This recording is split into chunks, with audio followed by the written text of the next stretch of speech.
All right, we are coming up on 8 o'clock. So let's go ahead and get settled, get comfortable, and get back to this book, shall we? Welcome back. This is our 15th night reading Alexandre Dumas's The Three Musketeers. We're coming very near to the end. It could be either tonight or next time. Really just sort of depends on our pacing tonight and how unwilling I am to stop as we get close to the end. So, what do we have in store for us tonight? The fates are entwining and tangling and knotting together as things come to a climax here at the end.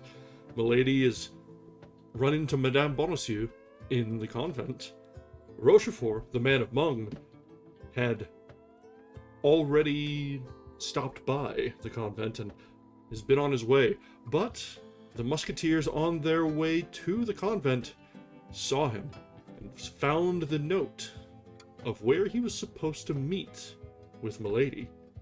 So, where will paths cross? Who will end up meeting with who?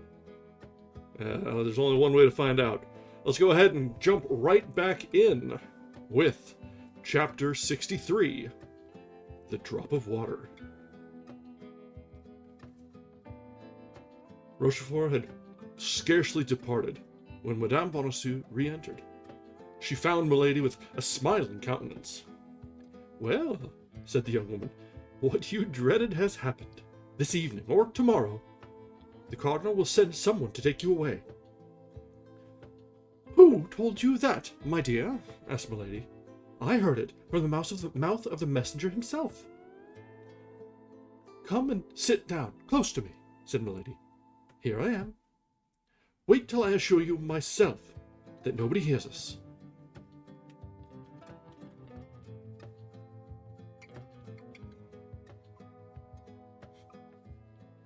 Yeah, Milady is a very detestable villain, so I would not feel amiss if she got what's coming to her. That's an interesting autocorrect. Rawr, we lying.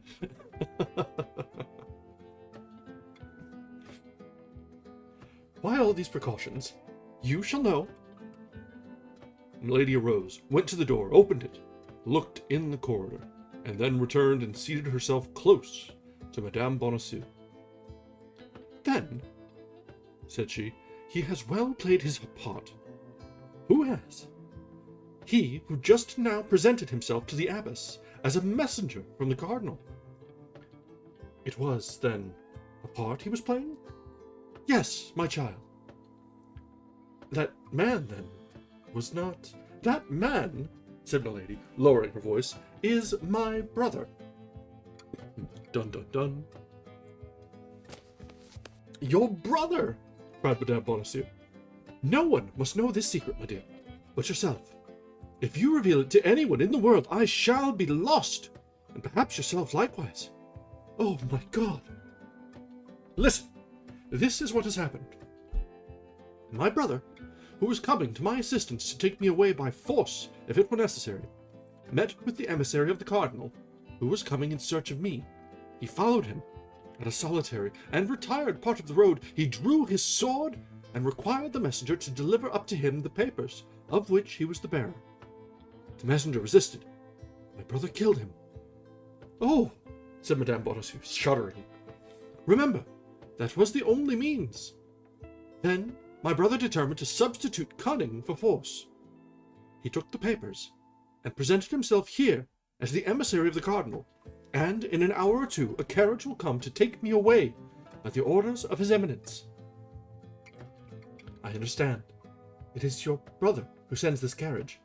"Exactly, but that is not all. That letter you have received, and which you believe to be from Madame de Chevreuse, well, it is a forgery." "How can that be?" "Yes, a forgery. It is a snare to prevent your making any resistance when they come to fetch you." "But it is D'Artagnan that will come." "Do not deceive yourself. D'Artagnan and his friends are detained at the siege of La Rochelle." "How do you know that?" "My brother met some emissaries of the cardinal in the uniform of musketeers." You should have been summoned to the gate. You would have believed yourself about to meet friends. You've been abducted and conducted back to Paris. Oh my God! My senses fail me amid such a chaos of iniquities. I feel, if this continues, said Madame Bonacieux, raising her hands to her forehead, I shall go mad. Stop! What? I hear a horse's steps. It is my brother, setting off again. I should like to offer him a last salute. Come. Milady opened the window and made a sign to Madame Bonacieux to join her. The young woman complied. Rochefort passed at a gallop. Adieu, brother, cried Milady. The Chevalier raised his head, saw the two young women, and without stopping, waved his hand in a friendly way to Milady. The good George, said she, closing the window with an expression of countenance full of affection and melancholy, and she resumed her seat, as if plunged in reflections entirely personal. Dear lady, said Madame Bonacieux, pardon me for interrupting you, but what do you advise me to do? Good heaven, you have more experience than I have. Speak. I will listen. In the first place, said Milady, it is possible I may be deceived, and that D'Artagnan and his friends may really come to your assistance. Oh, that would be too much, cried Madame Bonacieux. So much happiness is not in store for me. Then you comprehend. It would be only a question of time, a sort of race. Which should arrive first? If your friends are the more speedy, you ought to be saved. If the satellites of the cardinal, you are lost. Oh, yes, yes, lost beyond redemption. What then to do? What to do? There would be a very simple means, very natural. Tell me what? To wait, concealed in the neighborhood, and assure yourself who are the men who come to ask for you. But where can I wait? Oh, there is no difficulty in that. I shall stop and conceal myself a few leagues hence, until my brother can rejoin me. Well, I take you with me. We conceal ourselves and wait together. But I shall not be allowed to go. I am almost a prisoner. As they believe that I go in consequence of an order from the cardinal, no one will believe you anxious to follow me. Well, the carriage is at the door. You bid me adieu. You mount the step to embrace me a last time. My brother's servant, who comes to fetch me, is told how to proceed. He makes a sign to the postilion, and we set off at a gallop. But D'Artagnan, if he comes, shall we not know it? How? Nothing easier. We will send my brother's servant back to Bethune, whom, as I told you, we can trust. He shall assume a disguise, and place himself in front of the convent.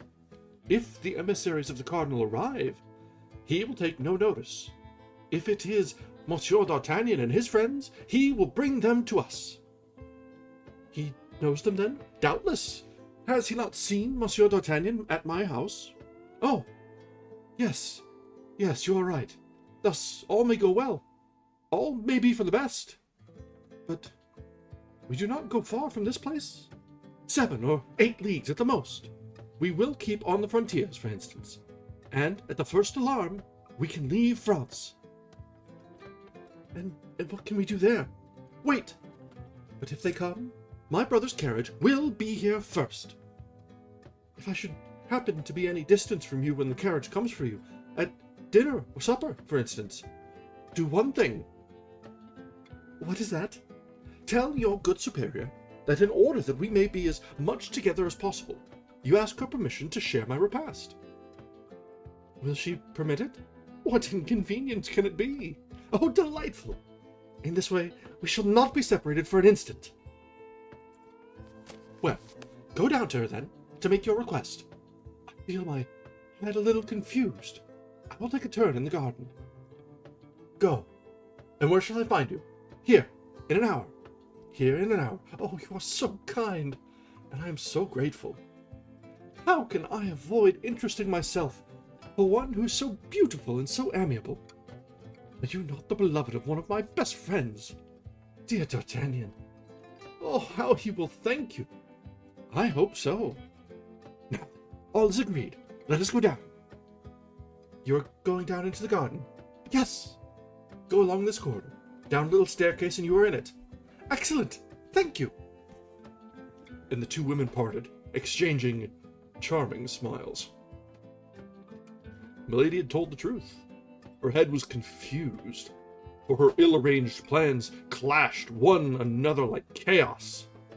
She required to be alone that she might put her thoughts a little into order. She saw vaguely the future, but she stood in need of a little silence and quiet to give all her ideas, as yet confused, a distinct form and a regular plan.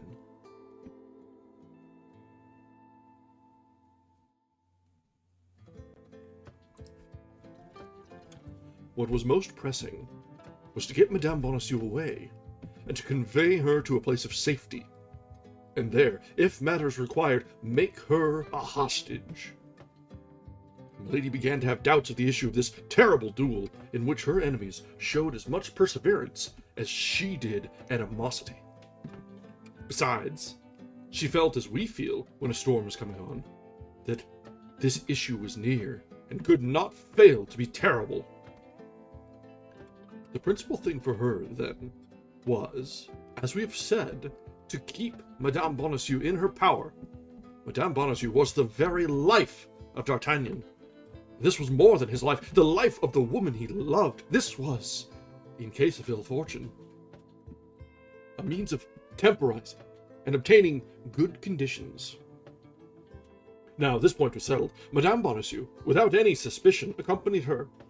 Once concealed with her at Armentières, it would be easy to make her believe that D'Artagnan had not come to Béthune. In 15 days at most, Rochefort would be back. Besides, during that 15 days, she would have time to think how she could best avenge herself on the four friends. She would not be wary, thank God. She should enjoy the sweetest pastime such events could afford a woman of her character, perfecting a beautiful vengeance.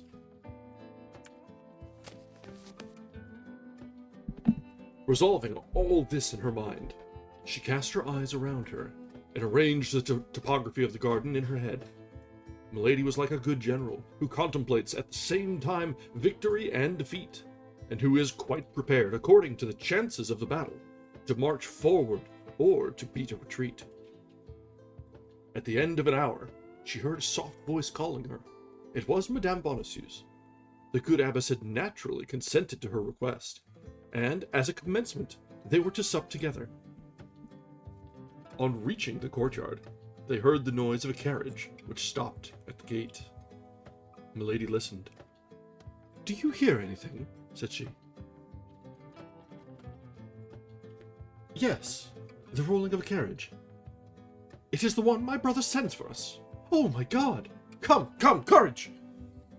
The bell of the convent gate was sounded. Milady was not mistaken. "Go to your chamber," said she to Madame Bonacieux. "You have perhaps some jewels you would like to take." "I have his letters," said she. "Well, go and fetch them, and come to my apartment. We will snatch some supper. We shall perhaps travel part of the night, and must keep our strength up." "Great God!" said Madame Bonacieux, placing her hand upon her bosom. My heart beats so I cannot walk. Courage, courage! Remember that in a quarter of an hour you will be safe, and think that what you are about to do is for his sake. Yes, yes, everything for him. You have restored my courage by a single word. Go, I will rejoin you." Milady ran up to her apartment quickly. She there found Rochefort's lackey, and gave him his instructions. He was to wait at the gate. If, by chance, the Musketeers should appear, the carriage was to set off as fast as possible, pass around the convent, and go and wait for Milady at a little village which was situated at the other side of the wood. In this case, Milady would cross the garden and gain the village on foot. As we have already said, Milady was admirably acquainted with this part of France. If the Musketeers did not appear, things were going to go on as had been agreed. Madame Bonacieux was to get into the carriage as if to bid her adieu, and she was to take away Madame Bonacieux. Madame Bonacieux came in And to remove all suspicion, if she had any, Milady repeated to the lackey before her the latter part of her instructions. Milady asked some questions about the carriage. It was a chaise, drawn by 3 horses. Driven by a postilion, Rochefort's lackey would precede it as courier. Milady was wrong in fearing that Madame Bonacieux would have any suspicion. The poor young woman was too pure to suppose that any female could be guilty of such perfidy. Besides, the name of the Comtesse de Winter, which she had heard the abbess pronounce, was wholly unknown to her, and she was even ignorant that a woman had had so great and so fatal a share in the misfortune of her life. "You see," said she, when the lackey had gone out, "everything is ready. The abbess suspects nothing, and believes that I am taken by the order of the cardinal. This man goes to give his last orders. Take the least thing, drink a finger of wine, and let us be gone." "Yes," said Madame Bonacieux, mechanically. "Yes, let us be gone." Milady made her a sign to sit down opposite, poured her a small glass of Spanish wine, and helped her to the wing of a chicken. "See," said she, "if everything does not second us. Here is night coming on. By daybreak we shall have reached our retreat, and nobody can guess where we are. Come, courage, take something." Madame Bonacieux ate a few mouthfuls mechanically, and just touched the glass with her lips. "Come, come," said Milady, lifting hers to her mouth. "Do as I do." But at the moment the glass touched her lips, her hand remained suspended. She heard something on the road, which sounded like the rattling of a distant gallop. Then it drew nearer, and it seemed to her almost at the same time that she heard the neighing of horses. This noise acted upon her joy, like the storm which awakens the sleeper in the midst of a happy dream. She grew pale and ran to the window, while Madame Bonacieux, rising all in a tremble, supported herself upon her chair to avoid falling. Nothing was yet to be seen, only they heard the galloping draw nearer. "Oh, my God!" said Madame Bonacieux. "What is that noise?" "That of either our friends or our enemies," said Milady, with her terrible coolness. "Stay where you are. I will tell you." Madame Bonacieux remained standing, mute, motionless, and pale as a statue. The noise became louder. The horses could not be more than 150 paces distant. If they were not yet to be seen, it was because the road made an elbow. The noise became so distinct that the horses might be counted by the rattle of their hoofs. Milady gazed with all the power of her attention. It was just light enough for her to see who was coming. All at once, at the turning of the road, she saw the glitter of laced hats and the waving of feathers. She counted 2, then 5, then 8 horsemen. One of them preceded the rest by double the length of his horse. Milady uttered a stifled groan. In the first horseman, she recognized D'Artagnan. "Oh, my God! My God!" cried Madame Bonacieux. "What is it?"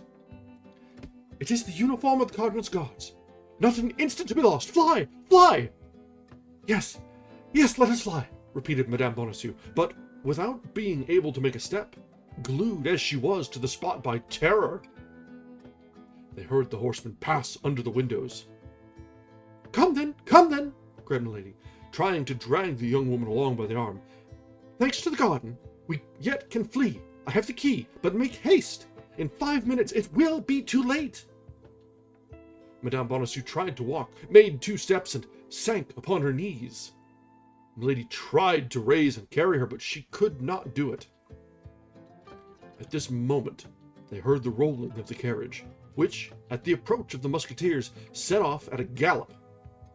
Then 3 or 4 shots were fired. "For the last time, will you come?" cried Milady. "Oh, my God, my God! You see my strength fails me. See plainly I cannot walk. Flee alone." "Flee alone? And leave you here? No, no, never!" cried Milady. All at once she paused, A livid flash darted from her eyes. She ran to the table, emptied into Madame Bonacieux's glass the contents of a ring, which she opened with singular quickness. It was a grain of a reddish color, which dissolved immediately. Then, taking the glass with a firm hand, she said, "Drink! This wine will give you strength. Drink!" And she put the glass to the lips of the young woman, who drank mechanically. "This is not the way that I wish to avenge myself," said Milady, replacing the glass upon the table, with an infernal smile. "But my faith! We do what we can." And she rushed out of the room. Madame Bonacieux saw her go without being able to follow her. She was like people who dream they are pursued, and who in vain try to walk. A few moments passed. A great noise was heard at the gate. Every instant Madame Bonacieux expected to see Milady. She did not return. Several times, with terror, no doubt, the cold sweat burst from her burning brow. At length, she heard the grating of the hinges of the opening gates. The noise of boots and spurs resounded on the stairs. There was a great murmur of voices which continued to draw near, amid which she seemed to hear her own name pronounced. All at once, she uttered a loud cry of joy and darted toward the door. She had recognized the voice of D'Artagnan. "D'Artagnan! D'Artagnan!" cried she. "Is it you? This way! This way!" "Constance! Constance!" replied the young man. "Where are you? Where are you? My God!" At the same moment, the door of the cell yielded to a shock rather than opened. Several men rushed into the chamber. Madame Bonacieux had sunk into an armchair, without the power of moving. D'Artagnan threw down a yet smoking pistol, which he held in his hands, and fell on his knees before his mistress. Athos replaced his in his belt. Porthos and Aramis, who held their drawn swords in their hands, returned them to their scabbards. "Oh, D'Artagnan, my beloved D'Artagnan, you've come then. At last! You have not deceived me. It is indeed thee." "Yes, yes, Constance, reunited!" "Oh, it was in vain she told me you would not come. I hoped in silence. I was not willing to fly. Oh, I have done well. How happy I am!" At this word, she, Athos, who had seated himself quietly, started up. "She? What she?" asked D'Artagnan. "Why, my companion. She who, out of friendship for me, wished to take me from my persecutors. She who, mistaking you for the cardinal's guards, has just fled away." "Your companion!" cried D'Artagnan, becoming more pale than the white veil of his mistress. "Of what companion are you speaking, dear Constance?" Of her whose carriage was at the gate, a woman who calls herself your friend, a woman to whom you have told everything." "Her name! Her name!" cried D'Artagnan. "My God, can you not remember her name?" Yes, it was pronounced in my hearing once. Stop, but it is very strange. Oh, my God, my head swims. I cannot see." "Help! Help, my friends! Her hands are icy cold!" cried D'Artagnan. "She is ill! Great God, she is losing her senses!" While Porthos was calling for help with all the power of his strong voice, Aramis ran to the table to get a glass of water. But he stopped at seeing the horrible alteration that had taken place in the countenance of Athos, who, standing before the table, his hair rising from his head, his eyes fixed in stupor, was looking at one of the glasses, and appeared a prey to the most horrible doubt. "Oh," said Athos, "oh no, it is impossible. God would not permit such a crime." "Water! Water!" cried D'Artagnan. "Water!" "Oh, poor woman! Poor woman!" murmured Athos in a broken voice. Madame Bonacieux opened her eyes under the kisses of D'Artagnan. "She revives!" cried the young man. "Oh, my God! My God, I thank thee!" "Madame," said Athos, "Madame, in the name of heaven, whose empty glass is this?" "Mine, monsieur," said the young woman in a dying voice. But But who poured the wine for you that was in this glass? She. But who is she? Oh, I remember, said Madame Bonacieux. The Comtesse de Winter. The four friends uttered one and the same cry, but that of Athos dominated the rest. At that moment, the countenance of Madame Bonacieux became livid. A fearful agony pervaded her frame, and she sank, panting, into the arms of Porthos and Aramis. D'Artagnan seized the hands of Athos with an anguish difficult to be described. "And what do you believe?" His voice was stifled by sobs. "I believe everything," said Athos, biting his lips till the blood sprang to avoid sighing. "D'Artagnan! D'Artagnan!" cried Madame Bonacieux. "Where art thou? Do not leave me. See, I am dying." D'Artagnan released the hands of Athos, which he still held clasped in both his own, and hastened to her. Her beautiful face was distorted with agony. Her glassy eyes had no longer their sight. A convulsive shuddering shook her whole body. The sweat rolled from her brow. "In the name of heaven, run! Call! Aramis! Porthos! Call for help!" "Useless," said Athos. "Useless! For the poison which she pours, there is no antidote." Yes, help! Help!" murmured Madame Bonacieux. "Help!" Then, collecting all her strength, she took the head of the young man between her hands, looked at him for an instant as if her whole soul passed into that look, and with a crying, sobbing cry, pressed her lips to his. "Constance! Constance!" cried D'Artagnan. A sigh escaped from the mouth of Madame Bonacieux, and dwelt for an instant on the lips of D'Artagnan. That sigh was the soul, so chaste and so loving, she reascended to heaven. D'Artagnan pressed nothing but a corpse in his arms. The young man uttered a cry, and fell by the side of his mistress, as pale and as icy as herself. Porthos wept. Aramis pointed toward heaven. Athos made a sign of the cross. At that moment, a man appeared in the doorway, almost as pale as those in the chamber. He looked around him and saw Madame Bonacieux dead, and D'Artagnan in a swoon. He appeared just at that moment of stupor which follows great catastrophes. "I was not deceived," said he. "Here is Monsieur d'Artagnan, and you are his friends, Messieurs Athos, Porthos, and Aramis." The persons whose names were thus pronounced looked at the stranger with astonishment. It seemed to all three that they knew him.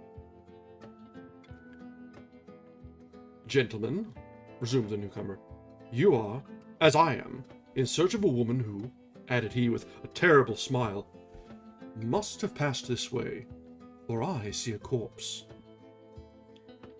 The three friends remained mute, for although the voice as well as the countenance reminded them of someone they had seen, they could not remember under what circumstances. "Gentlemen," continued the stranger, "since you do not recognize a man who probably owes his life to you twice, I must name myself. I am Lord de Winter, brother-in-law of that woman." The three friends uttered a cry of surprise.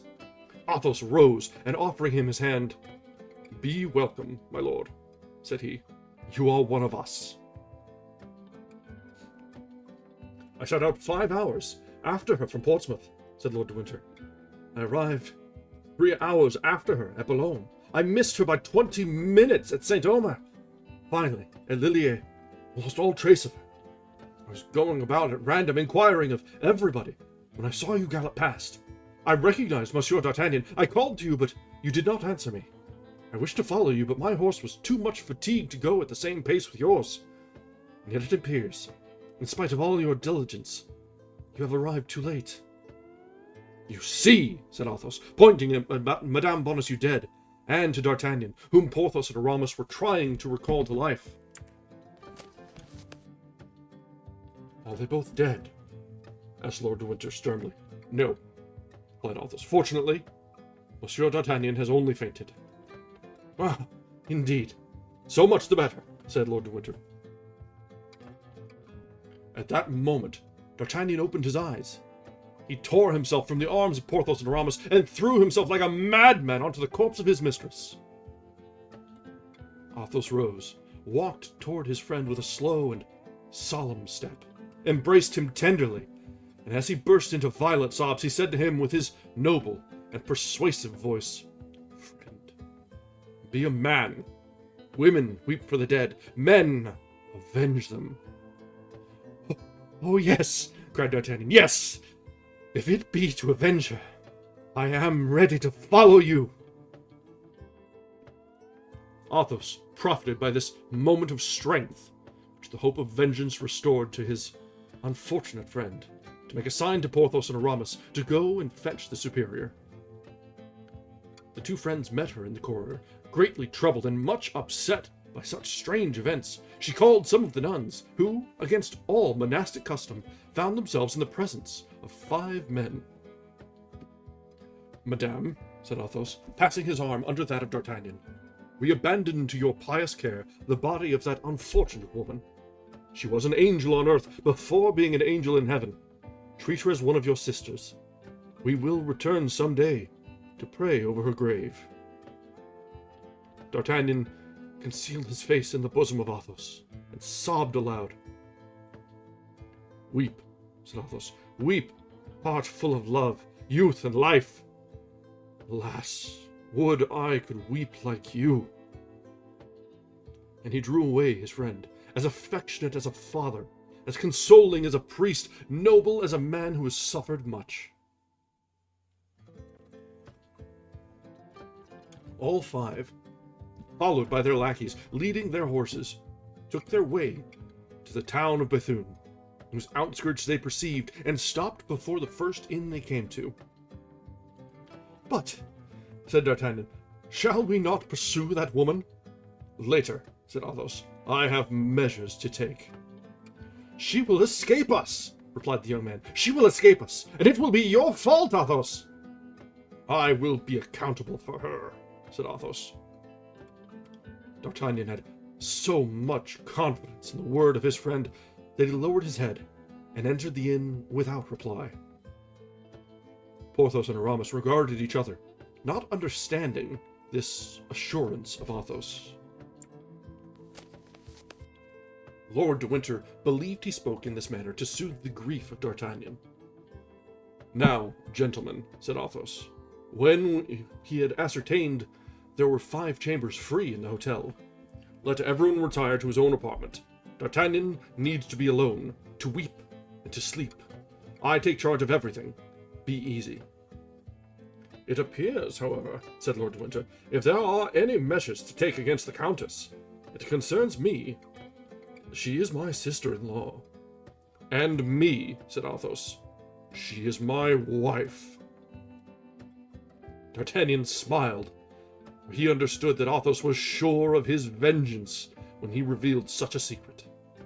Porthos and Aramis looked at each other and grew pale. Lord de Winter thought Athos was mad. Now, retire to your chambers, said Athos, and leave me to act. You must perceive that in my quality of a husband this concerns me. Only, D'Artagnan, if you have not lost it, give me the paper which fell from that man's hat, upon which is written the name of the village of... Ah, said D'Artagnan, I comprehend! That name written in her hand! You see, then, said Athos, there is a God in heaven still.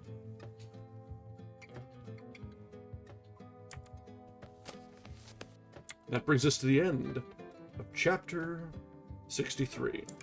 Wow, that one dialed up to 11.5, I swear. That If you didn't already hate Milady with every fiber of your being,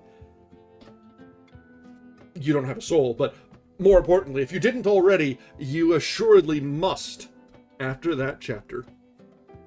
Damn. Damn.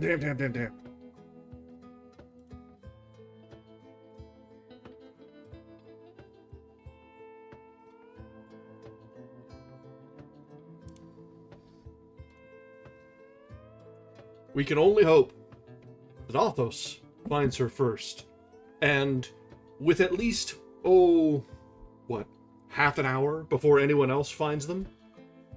I can't think of any better justice than for him to have half an hour by himself alone and unhindered.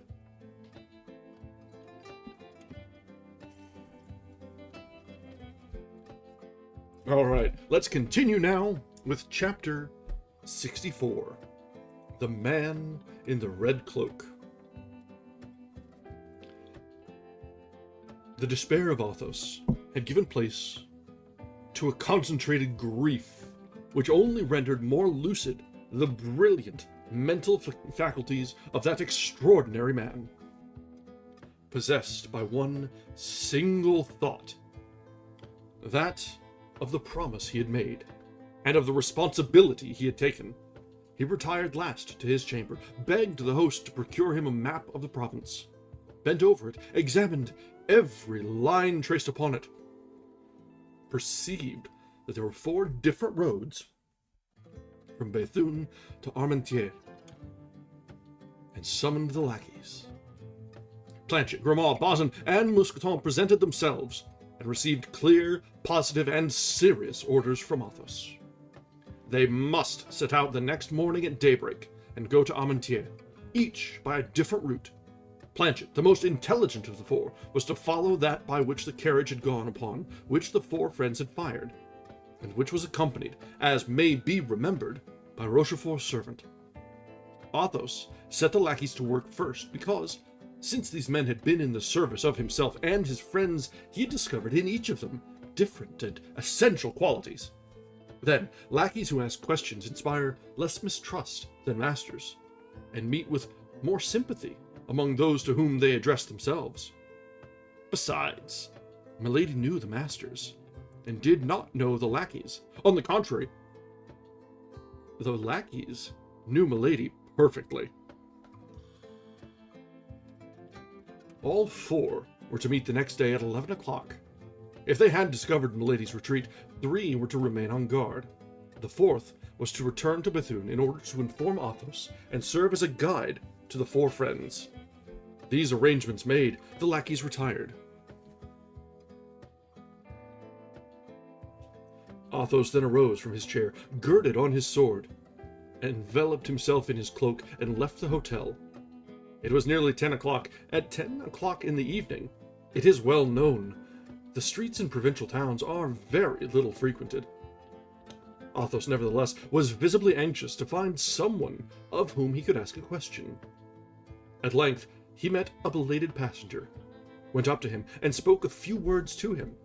The man he addressed recoiled with terror, and only answered the few words of the musketeer by pointing. Athos offered the man half a pistole to accompany him, but the man refused. Athos then plunged into the street the man had indicated with his finger, but arriving at 4 crossroads, he stopped again, visibly embarrassed. Nevertheless, as the crossroads offered him a better chance than any other place of meeting somebody, he stood still. In a few minutes, a night watch passed. Athos repeated to him the same question he had asked the first person he met. The night watch, evinced the same terror, refused in his turn to accompany Athos, and only pointed with his hand to the road he was to take. Athos walked in the direction indicated, and reached the suburb situated at the opposite extremity of the city, from that by which he and his friends had entered it. There he again appeared uneasy and embarrassed, and stopped for the 3rd time. Fortunately, a mendicant passed, who, coming up to Athos to ask charity, Athos offered him half a crown to accompany him where he was going. The mendicant hesitated at first, but at the sight of the piece of silver which shone in the darkness, he consented and walked on before Athos. Arrived at the angle of a street, he pointed to a small house, isolated, solitary, and dismal. Athos went toward the house, while the mendicant, who had received his reward, left as fast as his legs could carry him. Athos went round the house before he could distinguish the door, amid the red color in which the house was painted. No light appeared through the chinks of the shutters. No noise gave reason to believe that it was inhabited. It was dark and silent as the tomb. 3 times Athos knocked without receiving an answer. At the 3rd knock, however, steps were heard inside. The door at length was opened, and a man appeared, of high stature, pale complexion, and black hair and beard. Athos and he exchanged some words in a low voice. Then the tall man made a sign to the musketeer that he might come in. Athos immediately profited by the permission, and the door was closed behind him. The man whom Athos had come so far to seek, and whom he had found with so much trouble, introduced him into his laboratory, where he was engaged in fastening together with iron wire the dry bones of a skeleton. All the frame was adjusted, except the head, which lay on the table. All the rest of the furniture indicated that the dweller in this house occupied himself with the study of natural science. There were large bottles filled with serpents, ticketed and according to their species.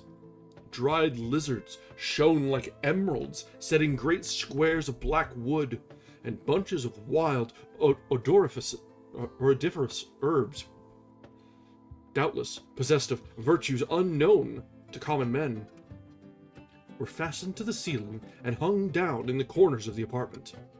There was no family, no servant. The tall man alone inhabited this house. Athos cast a cold and indifferent glance upon the objects we have described, and at the invitation of him whom he came to seek, sat down near him. Then he explained to him the cause of his visit, and the service he required of him. But scarcely had he expressed his request when the unknown, who remained standing before the musketeer, drew back with signs of terror and refused.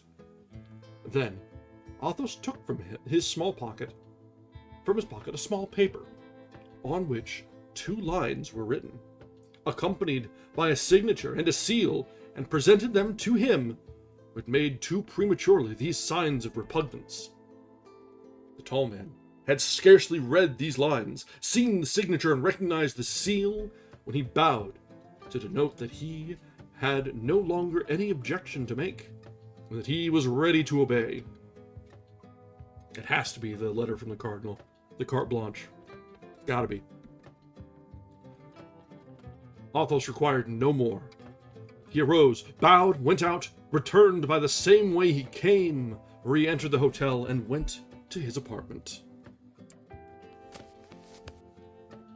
At daybreak, D'Artagnan entered the chamber and demanded what was to be done. "To wait," replied Athos. Some minutes after, the superior of the convent sent to inform the musketeers that the burial would take place at midday. As to the poisoner, they had heard no tidings of her whatever, only that she must have made her escape through the garden, on the sand of which her footsteps could be traced, and the door of which had been found shut. As to the key, it had disappeared.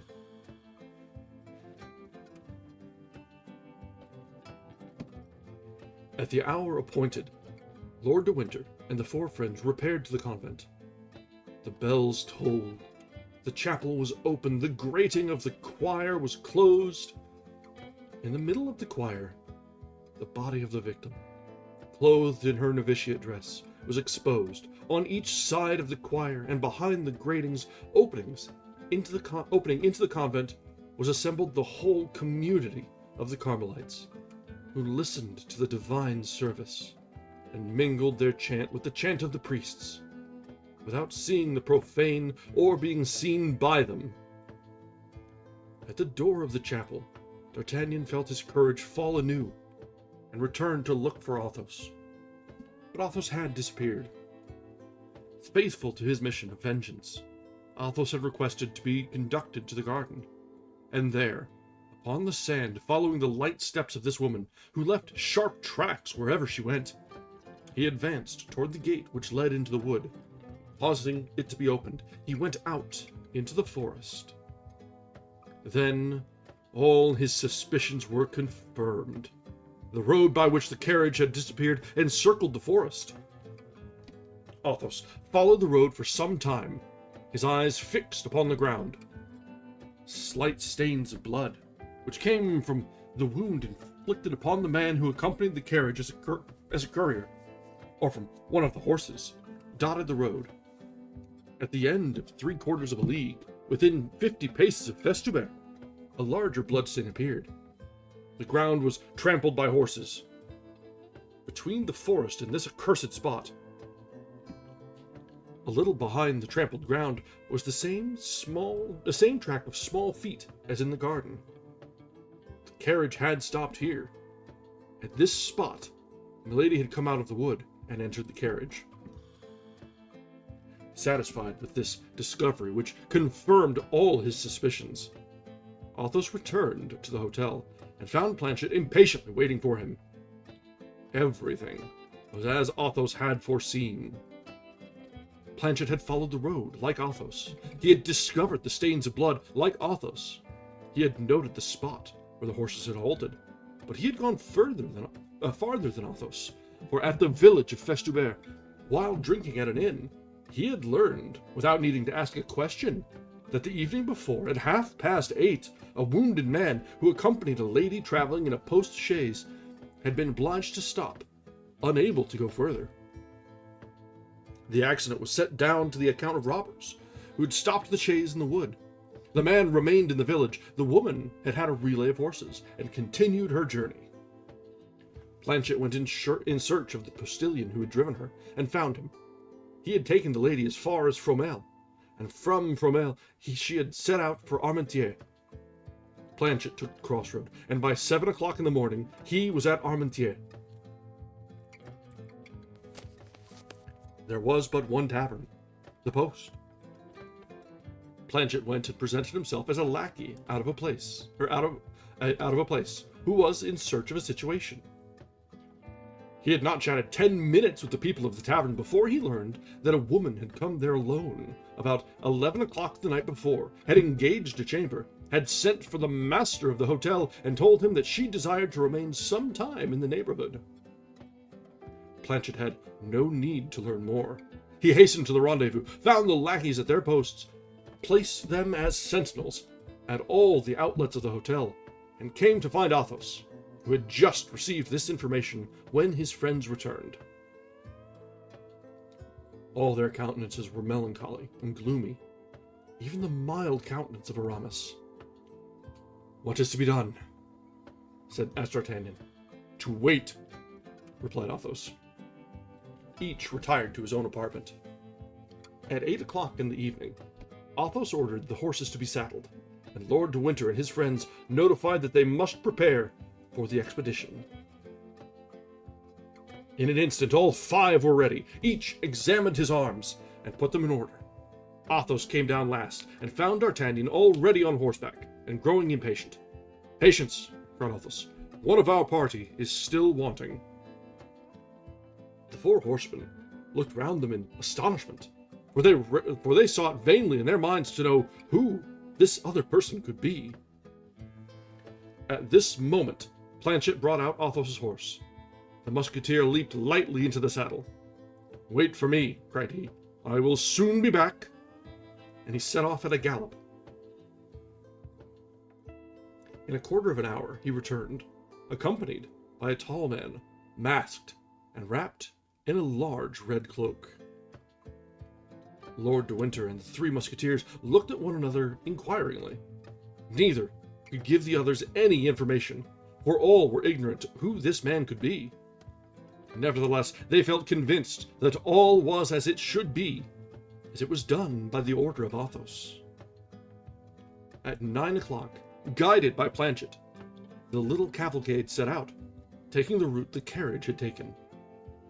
It was a melancholy sight, that of these 6 men traveling in silence, each plunged in his own thoughts, sad as despair, gloomy as chastisement.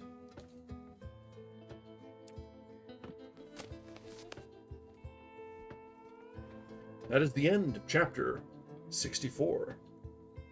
Alright, the next one is not too terribly long. We'll probably run a little bit over the hour target, but we'll go through one more chapter before we get through, or before we take a break. But yeah, so Athos, any hint of mercy in the man, gone. He just straight up went to find a poisoner. And he definitely found somebody. Alright. Chapter 65. Trial. Yeah, I think the main key thing here with Athos is finding her was never really the issue. Making sure that she's in the ground is his only goal at this point, I think. So, whatever means necessary. It was a stormy and dark night. Vast clouds covered the heavens, concealing the stars. The moon would not rise till midnight. Occasionally, by the light of a flash of lightning, which gleamed along the horizon, the road stretched itself before them, white and solitary. The flash extinct, all remained in darkness. Every minute, Athos was forced to restrain D'Artagnan, constantly in advance of the little troop, and to beg him to keep in the line, which in an instant he again departed from. He had but one thought, to go forward, and he went.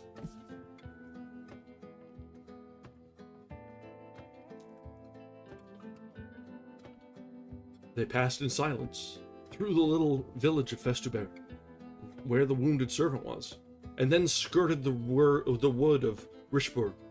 At Hurley, Planchet, who led the column, turned to the left. Several times, Lord de Winter, Porthos, or Aramis tried to talk with the man in the red cloak, but to every interrogation which they put to him, he bowed without response. The travelers then comprehended that there must be some reason why the unknown preserved such a silence, and ceased to address themselves to him. The storm increased. The flashes succeeded one another more rapidly. The thunder began to growl, and the wind, the precursor of a hurricane, whistled in the plumes and the hair of the horsemen. The cavalcade trotted on more sharply. A little before they came to Fromelles, the storm burst. They spread their cloaks. There remained 3 leagues to travel, and they did it amid torrents of rain. D'Artagnan took off his hat, and could not be persuaded to make use of his cloak. He found pleasure in feeling the water trickle over his burning brow and over his body, agitated by feverish shudders. The moment the little troop passed Goskal and were approaching the post, a man sheltered beneath a tree detached himself from the trunk, with which he had been confounded in the darkness, and advanced into the middle of the road, putting his finger on his lips. Athos recognized Grimaud. "What's the matter?" cried Athos. "Has she left Armentières?" Grimaud made a sign in the affirmative. D'Artagnan ground his teeth. "Silence, D'Artagnan," said Athos. "I have charged myself with this affair. It is for me, then, to interrogate Grimaud." "Where is she?" asked Athos. Grimaud extended his hands in the direction of the Lys. "Far from here?" asked Athos. Grimaud showed his master his forefinger bent. "Alone?" asked Athos. Grimaud made the sign yes. "Gentlemen," said Athos, "she is alone, within half a league of us, in the direction of the river." "That's well," said D'Artagnan. "Lead us, Grimaud." Grimaud took his course across the country, and acted as guide to the cavalcade.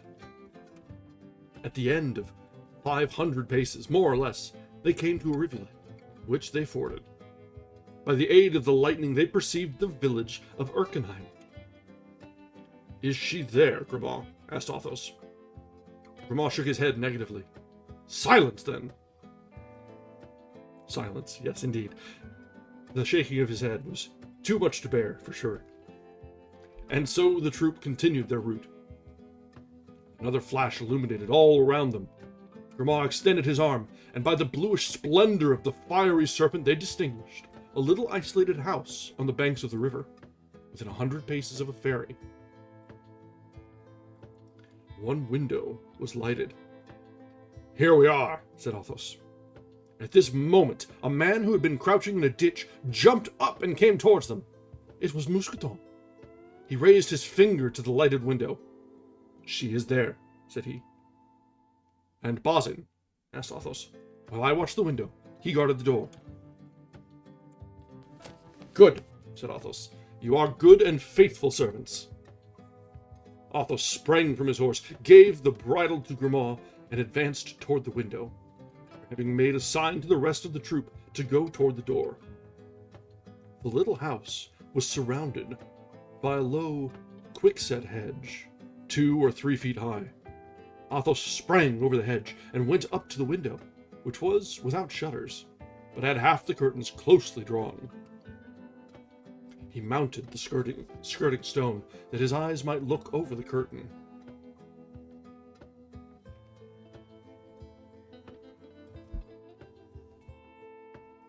By the light of a lamp, he saw a woman, wrapped in a dark mantle, seated upon a stool near a dying fire.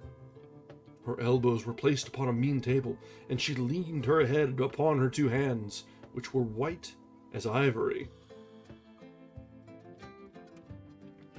He could not distinguish her countenance, but a sinister smile passed over the lips of Athos. He was not deceived.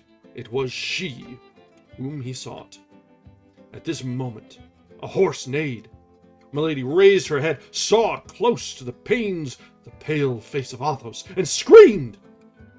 Athos, perceiving that she knew him, pushed the window with his knee and hand. The window yielded.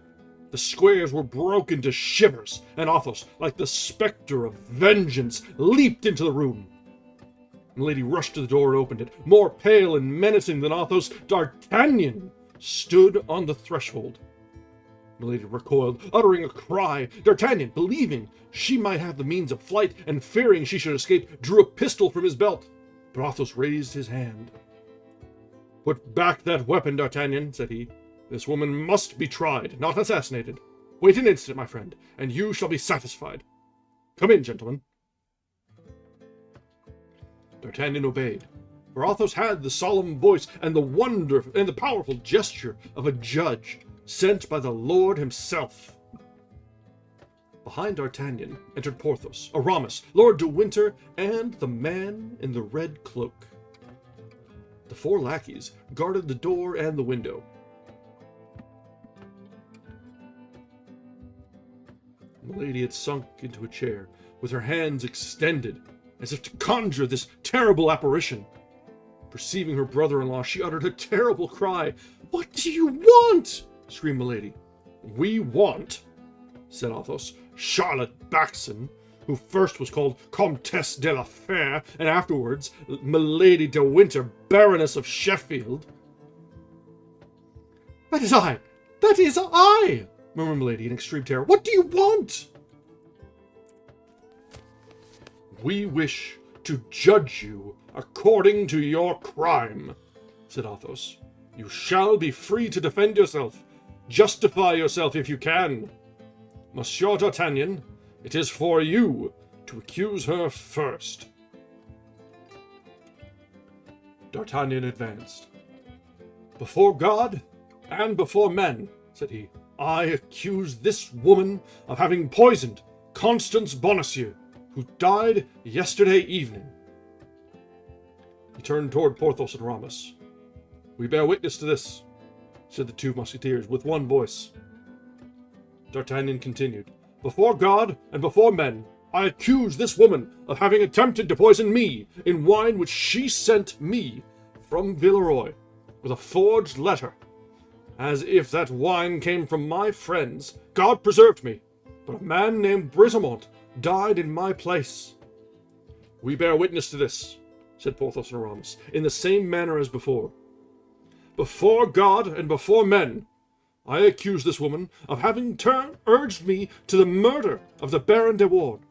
But, as no one else can attest the truth of this accusation, I attest it myself. I have done." And D'Artagnan passed to the other side of the room with Porthos and Aramis. "Your turn, my lord," said Athos. The Baron came forward. "Before God and before men," said he, "I accuse this woman of having caused the assassination of the Duke of Buckingham." "The Duke of Buckingham assassinated!" cried all present with one voice. "Yes," said the Baron, "assassinated. On receiving the warning letter you wrote to me, I had this woman arrested and gave her in charge to a loyal servant. She corrupted this man. She placed the poniard in his hand. She made him kill the Duke, and at this moment, perhaps, Felton is paying with his head for the crime of this fury." A shudder crept through the judges at the revelation of these unknown crimes. "That is not all," resumed Lord de Winter. "My brother, who made you his heir, died in 3 hours of a strange disorder which left livid traces all over his body. My sister, how did your husband die?" "Horror!" cried Porthos and Aramis. "Assassin of Buckingham, assassin of Felton, assassin of my brother, I demand justice upon you, and I swear that if it be not granted to me, I will execute it myself." And Lord de Winter ranged himself by the side of D'Artagnan, leaving the place free for another accuser. Milady let her head sink between her 2 hands, and tried to recall her ideas, whirling in a mortal vertigo. "My turn," said Athos, himself trembling as the lion trembles at the sight of the serpent. "My turn. I married that woman when she was a young girl. I married her in opposition to the wishes of all my family. I gave her my wealth. I gave her my name. And one day, I discovered that this woman was branded. This woman was marked with a fleur-de-lis on her left shoulder." "Oh," said Milady, raising herself, "I defy you, defy any tribunal which pronounced that infamous sentence against me. I defy you to find him who executed it." "Silence!" said a hollow voice. "It is for me to reply to that." And the man in the red cloak came forward in his turn. "What man is that? What man is that?" cried Milady, suffocated by terror, her hair loosening itself and rising above her livid countenance as if alive. All eyes were turned towards this man, for to all except Athos, he was an unknown. Even Athos looked at him with as much stupefaction as the others, for he knew not how he could in any way find himself mixed up with the horrible drama then unfolded. After approaching Milady with a slow and solemn step, so that the table alone separated them, the unknown took off his mask. Milady for some time examined with increasing terror that pale face, framed with black hair and whiskers, the only expression of which was icy impassibility. Then she suddenly cried, "Oh, no, no!" rising and retreating to the very wall. "No, no, it is an infernal apparition! It is not he! Help! Help!" screamed she, turning toward the wall, as if she would tear an opening with her hands. "Who are you, then?" cried all the witnesses of this scene. "Ask "That woman," said the man in the red cloak, "for you may plainly see she knows me." "The executioner of Lyle! The executioner of Lyle!" cried Milady, a prey to insensate terror and clinging with her hands to the wall to avoid falling. Everyone drew back, and the man in the red cloak remained standing alone in the middle of the room. "Oh, Grace! Grace, pardon!" cried the wretch, falling on her knees. The unknown waited for silence, and then resumed. "I told you well that she would know me. Yes, I am the executioner of Lyle, and this is my history." All eyes were fixed upon this man, whose words were listened to with anxious attention.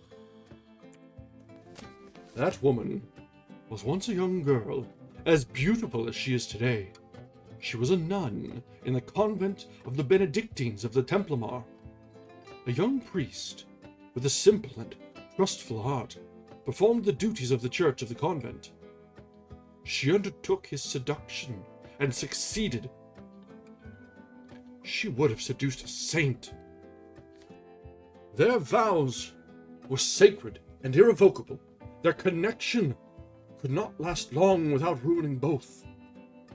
She prevailed upon him to leave the country, but to leave the country, to fly together, to reach another part of France, where they might live at ease, because, unknown, money was necessary. Neither had any. The priest stole the sacred vases and sold them, but as they were preparing to escape together, they were both arrested. 8 days later, she had seduced the son of the jailer and escaped. The young priest was condemned to 10 years of imprisonment and to be branded. I was the executioner of the city of Lyle, as this woman has said. I was obliged to brand the guilty one, and he, gentlemen, was my brother. I then swore that this woman, who had ruined him, who was more than his accomplice, since she had urged him to the crime, should at least share his punishment. I suspected where she was concealed. I followed her. I caught her. I bound her, and I imprinted the same disgraceful mark upon her that I had imprinted upon my poor brother. The day after my return to Lyle, my brother, in his turn, succeeded in making his escape. I was accused of complicity, and was condemned to remain in his place till he should be again a prisoner.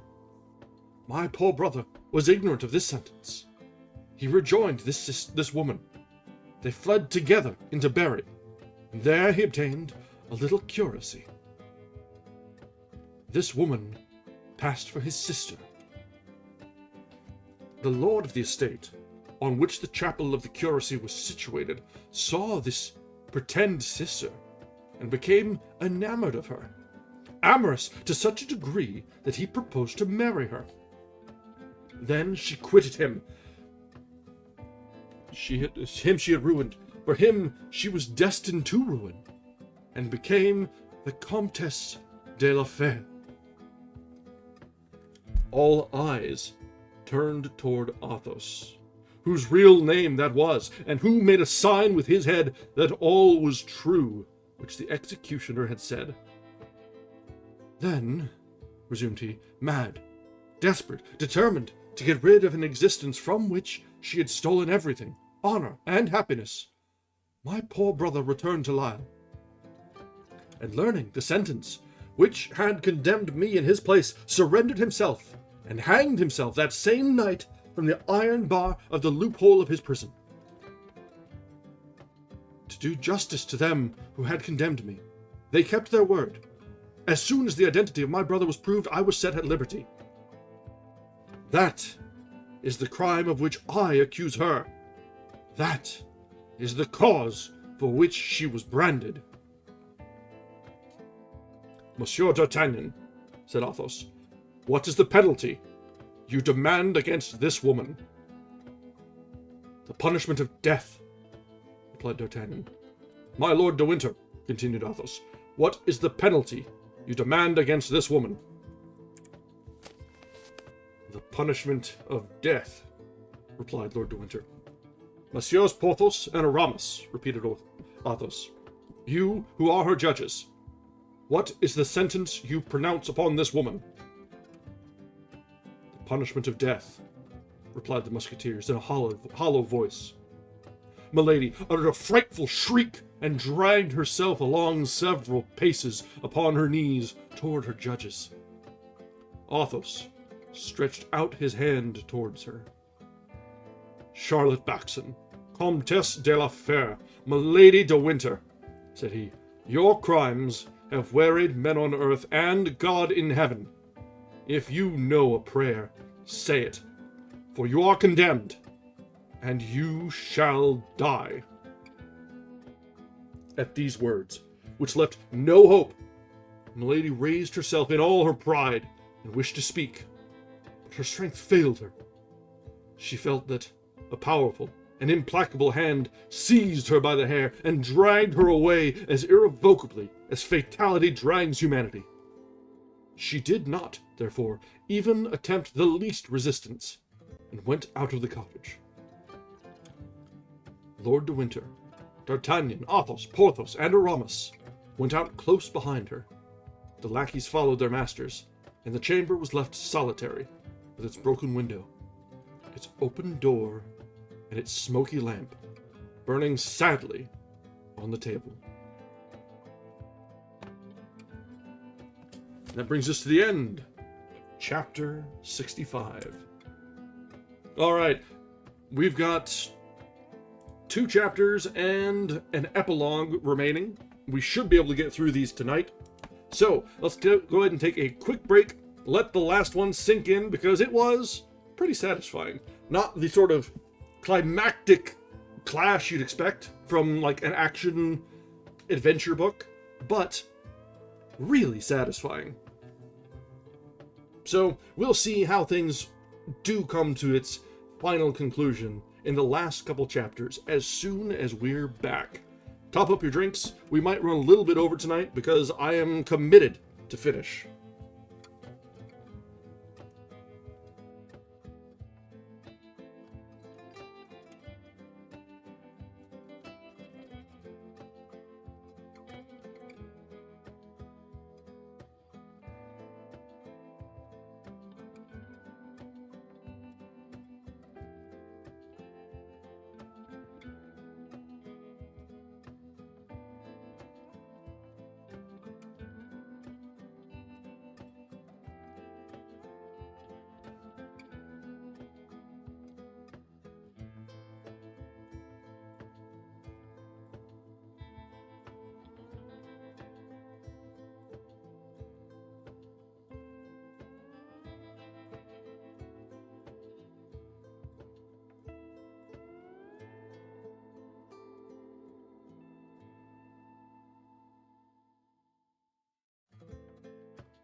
All right, we are back.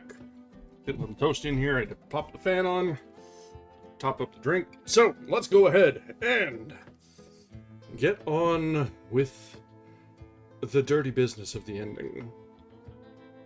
And so let's continue now with chapter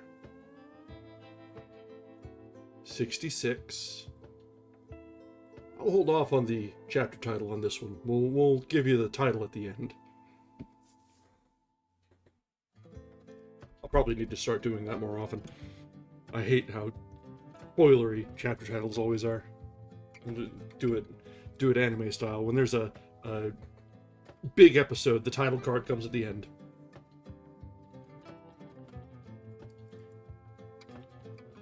It was near midnight. The moon, lessened by its decline, and reddened by the last traces of the storm, arose behind the little town of Armentières, which showed against its pale light the dark outline of its houses, and the skeleton of its high belfry. In front of them, the Lys rolled its waters like a river of molten tin, while on the other side was a black mass of trees, profiled on a stormy sky, invaded by large coppery clouds, which created a sort of twilight amid the night. On the left was an old abandoned mill, with its motionless wings, from the ruins of which an owl threw out its shrill, periodical, and monotonous cry. On the right and on the left of the road, which the dismal procession pursued, appeared a few low, stunted trees, which looked like deformed dwarfs, crouching down to watch men traveling at this sinister hour. From time to time, a broad sheet of lightning opened the horizon in its whole width, darted like a serpent over the black mass of trees, and like a terrible scimitar, divided the heavens and the waters into two parts. Not a breath of wind now disturbed the heavy atmosphere. A death-like silence oppressed all nature. The soil was humid and glittering with the rain which had recently fallen, and the refreshed herbs sent forth their perfume with additional energy. Two lackeys dragged Milady, whom each held by one arm. The executioner walked behind them, and Lord de Winter, D'Artagnan, Porthos, and Aramis walked behind the executioner. Planchet and Bazin came last. The two lackeys conducted Milady to the bank of the river. Her mouth was mute. Her eyes spoke with their inexpressible eloquence, supplicating by turns each of those on whom she looked. Being a few paces in advance, she whispered to the lackeys, 1,000 pistoles to each of you, if you will assist my escape.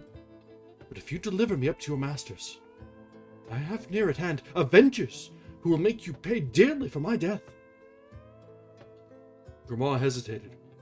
Mousqueton trembled in all his members. Athos, who heard Milady's voice, came sharply up. Lord de Winter did the same. "Change these lackeys," said he. "She has spoken to them. They are no longer sure." Planchet and Bazin were called, and took the places of Grimaud and Mousqueton. On the bank of the river, the executioner approached Milady, and bound her hands and feet.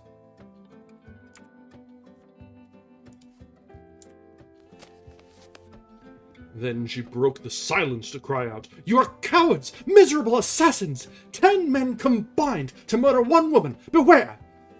I am not saved, I shall be avenged!" "You are not a woman," said Athos coldly and sternly. "You do not belong to the human species.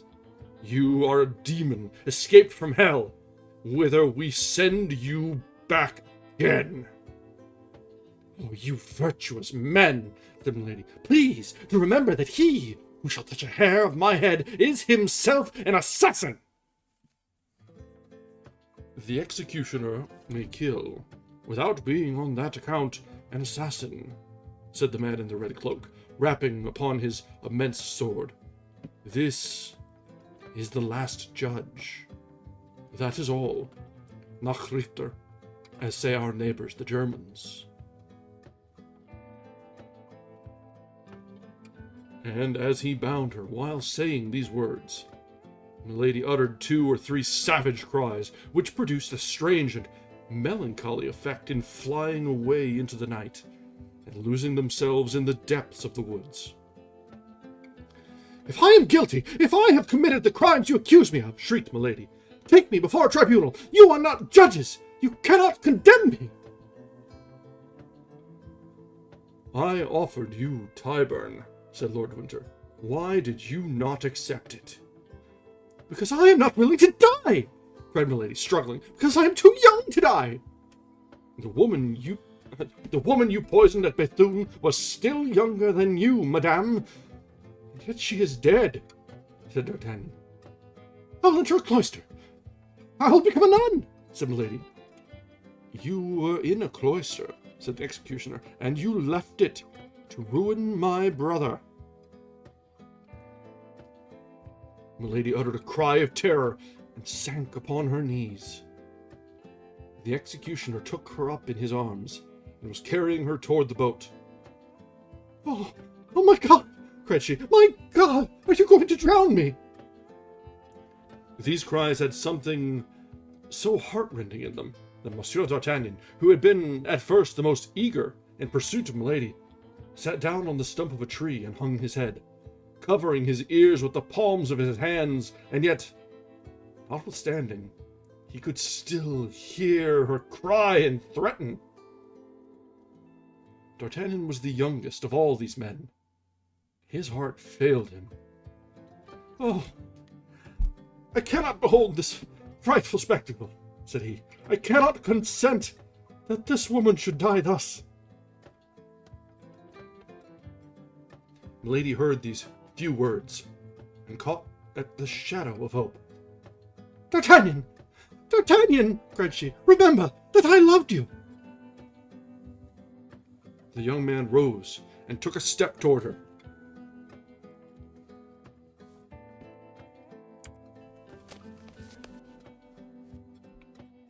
But Athos rose likewise, drew his sword, and placed himself in the way. "If you take one step farther, D'Artagnan," said he, "we shall cross swords together." D'Artagnan sank on his knees and prayed.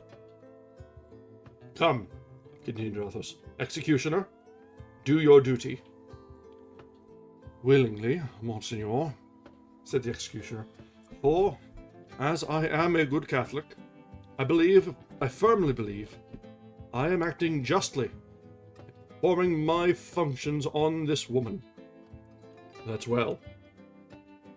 Athos made a step toward Milady. "I pardon you," said he, "the ill you have done me. I pardon you for my blasted future, my lost honor, my defiled love, and my salvation forever compromised by the despair into which you have cast me. Die in peace." Lord de Winter advanced in his turn. "I pardon you," said he, "for the poisoning of my brother, and the assassination of his Grace Lord Buckingham. I pardon you for the death of poor Felton. I pardon you for the attempts upon my own person. Die in peace." "And I," said Monsieur d'Artagnan, "pardon me, madame, for having by a trick unworthy of a gentleman provoked your anger. And I, in exchange, pardon you the murder of my poor love, and your cruel vengeance against me. I pardon you, and I weep for you. Die in peace." "I am lost," murmured Milady in English. "I must die."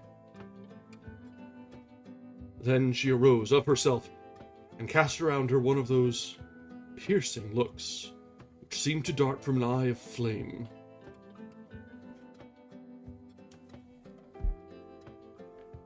She saw nothing. She listened. She heard nothing.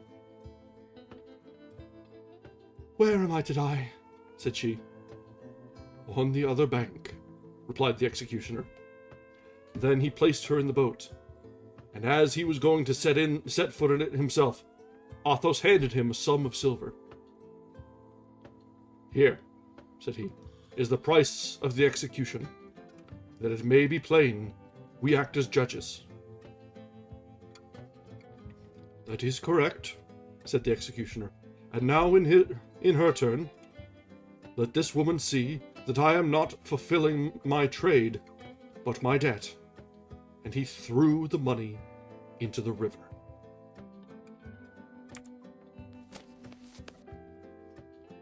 The boat moved off toward the left-hand shore of the Lys, bearing the guilty woman and the executioner. All the others remained on the right-hand bank, where they fell on their knees. The boat glided along the ferry rope, under the shadow of a pale cloud which hung over the water at that moment. The troop of friends saw it gain the opposite bank. The figures were defined like black shadows on the red-tinted horizon. Milady, during the passage, had contrived to untie the cord which fastened her feet. On coming near the bank, she jumped lightly on shore and took to flight. The soil was moist. On reaching the top of the bank, she slipped and fell upon her knees. She was struck, no doubt, with a superstitious idea. She conceived that heaven denied its aid, and she remained in the attitude in which she had fallen, her head drooping and her hands clasped. Then they saw, from the other bank, the executioner raise both his arms slowly. A moonbeam fell upon the blade of the large sword. The two arms fell with a sudden force. They heard the hissing of the scimitar and the cry of the victim. Then a truncated mass sank beneath the blow. The executioner then took off his red cloak, spread it upon the ground, laid the body in it, threw in the head, tied all up by the four corners, lifted it on his back, and entered the boat again. In the middle of the stream, he stopped the boat, and suspending his burden over the water, cried in a loud voice, "Let the justice of God be done!" And he let the corpse drop into the depths of the waters, which closed over it. 3 days afterward, the four Musketeers were in Paris. They had not exceeded their leave of absence, and that same evening they went to pay their customary tribute to Monsieur de Treville. "Well, gentlemen," said the brave captain, "I hope you have been well amused during your excursion." "Prodigiously," replied Athos, in the name of himself and his comrades. This is the end of chapter 66, Execution. That line at the end from Athos was perfect. Their boss. "So did you guys have fun?" "Oh, yes." There were a few very good lines in the last couple chapters, honestly. "You're not a human, you're a demon, we're sending you back." Yeah, that's pretty good. Yeah, that was a very sharp end to the very deserving antagonist. It really only is disappointing that, in all likelihood, the Cardinal will have no punishment, because he's not really connected to anything, but he's just the one pushing for things in the back. And also, Rochefort is just going to be... He's not really done anything that we've seen, but he's definitely been a party to a lot of things. Accomplice, or adjacent to, or just the dirty hands. I guess he kidnapped Madame Bonacieux at the start of things. So, there's that. But, altogether, he's just sort of a frustrating entity at the extremity. That would be one hell of a twist. It's possible, yeah. Just in the distance like that, in the dark, facing away, and then the body just dumped in the river after being wrapped in a cloak. It might be. It might be. It seems unlikely, but you know what? There are stranger things that happen in more realistic fiction. So, maybe. Maybe. Alright, so we've got a chapter and an epilogue remaining. We are very nearly there. So let's just power on through now and get through the last. We've seen the climax, the conclusion, and now for some resolution.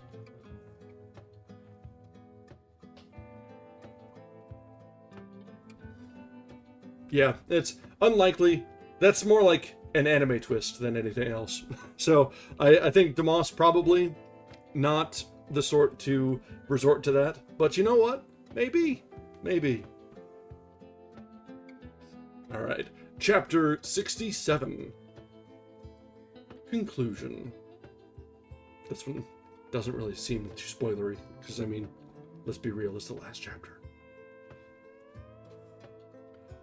On the 6th of the following month, the king, in compliance with the promise he had made the cardinal to return to La Rochelle, left his capital still in amazement at the news which began to spread itself of Buckingham's assassination.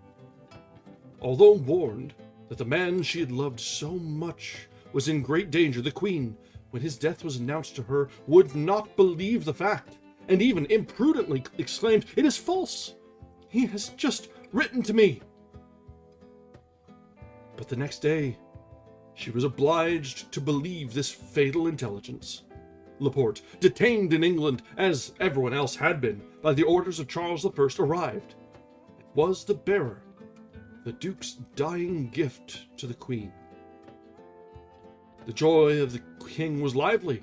He did not even give himself the trouble to dissemble, and displayed it with affectation before the Queen. Louis XIII, like every weak mind, was wanting in generosity. But the king soon again became dull and indisposed. His brow was not one of those that long remain clear. He felt that in returning to camp he should re-enter slavery. Nevertheless, he did return. The cardinal was for him the fascinating serpent, and himself the bird which flies from branch to branch without power to escape. The return to La Rochelle, therefore, was profoundly dull.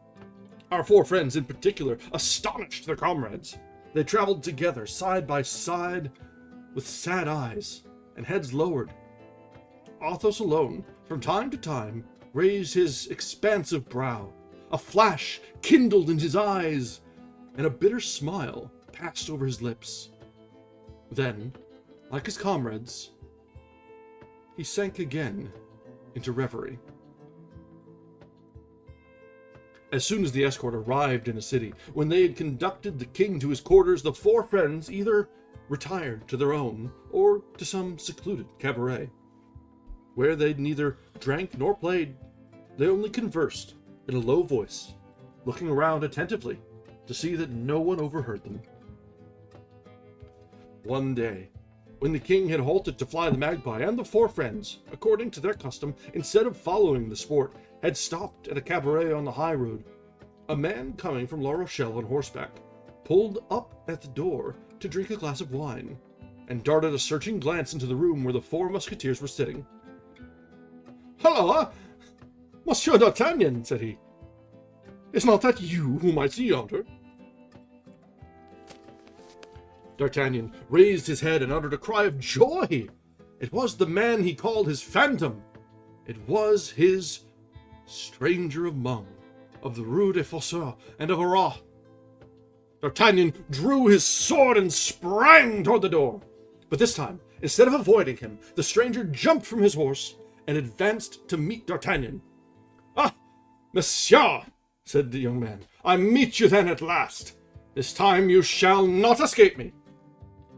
Neither is it my intention, monsieur, for this time I was seeking you. In the name of the king, I arrest you. How? What do you say? Cried D'Artagnan. I say that you must surrender your sword to me, monsieur, and that without resistance. This concerns your head, I warn you. Who are you, then? Demanded D'Artagnan, lowering the point of his sword, but without yet surrendering it. I am the Chevalier de Rochefort, answered the other, the equerry of Monsieur le Cardinal Richelieu, and I have orders to conduct you to his eminence. We are returning to his eminence, Monsieur le Chevalier, said Athos, advancing, and you will please to accept the word of Monsieur d'Artagnan that he will go straight to La Rochelle. I must place him in the hands of guards, who will take him into camp. We will be his guards, monsieur, upon our word as gentlemen, but likewise, upon our word as gentlemen, added Athos, knitting his brow, Monsieur d'Artagnan shall not leave us. The Chevalier de Rochefort cast a glance backward, and saw that Porthos and Aramis had placed themselves between him and the gate. He understood that he was completely at the mercy of these four men. Gentlemen, said he, if Monsieur d'Artagnan will surrender his sword to me, and join his word to yours, I shall be satisfied with your promise to convey Monsieur d'Artagnan to the quarters of Monseigneur the Cardinal. You have my word, monsieur, and here is my sword. This suits me the better, said Rochefort, as I wish to continue my journey. If it is for the purpose of rejoining Milady, said Athos coolly, it is useless. You will not find her. What has become of her, then? Asked Rochefort eagerly. Return to camp, and you shall know. Rochefort remained for a moment in thought. Then, as they were only a day's ride from Surgères, whither the cardinal was to come to meet the king, he resolved to follow the advice of Athos and go with them. Besides, this return offered him the advantage of watching his prisoner. They resumed their route. On the morrow, at 3 o'clock in the afternoon, they arrived at Surgères. The cardinal there awaited Louis XIII. The minister and the king exchanged numerous caresses, felicitating each other upon the fortunate chance which had freed France from the inveterate enemy, who set all Europe against her. After which the cardinal, who had been informed that D'Artagnan was arrested, and who was anxious to see him, took leave of the king, inviting him to come the next day to view the work already done upon the dike. On returning in the evening to his quarters at the bridge of La Pierre, the cardinal found, standing before the house he occupied, D'Artagnan, without his sword, and the Three Musketeers, armed. This time, as he was well attended, he looked at them sternly, and made a sign with his eyes and hand for D'Artagnan to follow him. D'Artagnan obeyed. We shall wait for you, D'Artagnan, said Athos, loud enough for the cardinal to hear him. His Eminence bent his brow, stopped for an instant, and then kept on his way without uttering a single word.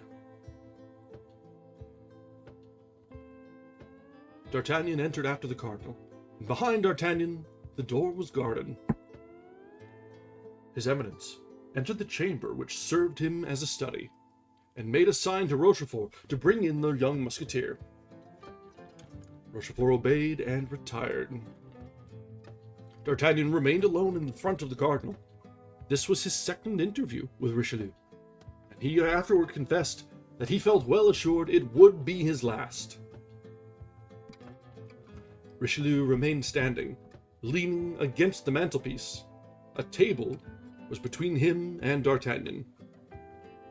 Monsieur, said the cardinal, you have been arrested by my orders. So they tell me, Monseigneur. Do you know why? No, Monseigneur, for the only thing for which I could be arrested is still unknown to your eminence. Richelieu looked steadfastly at the young man. "Law?" said he. "What does that mean?"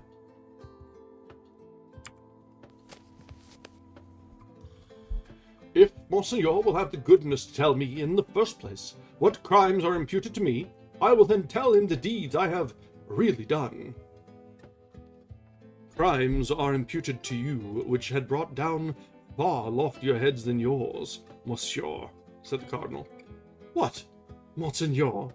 said D'Artagnan, with a calmness which astonished the cardinal himself. "You are charged with having corresponded with the enemies of the kingdom.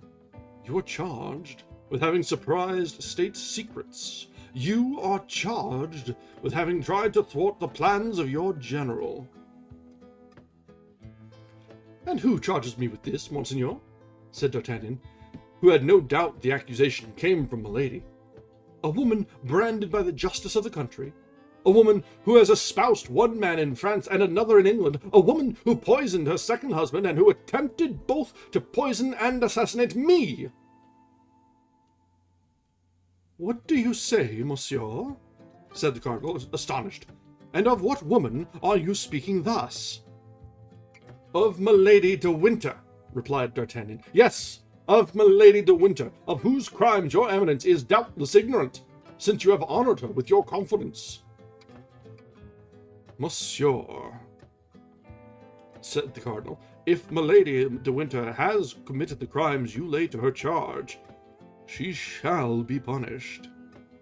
"She has been punished, Monseigneur."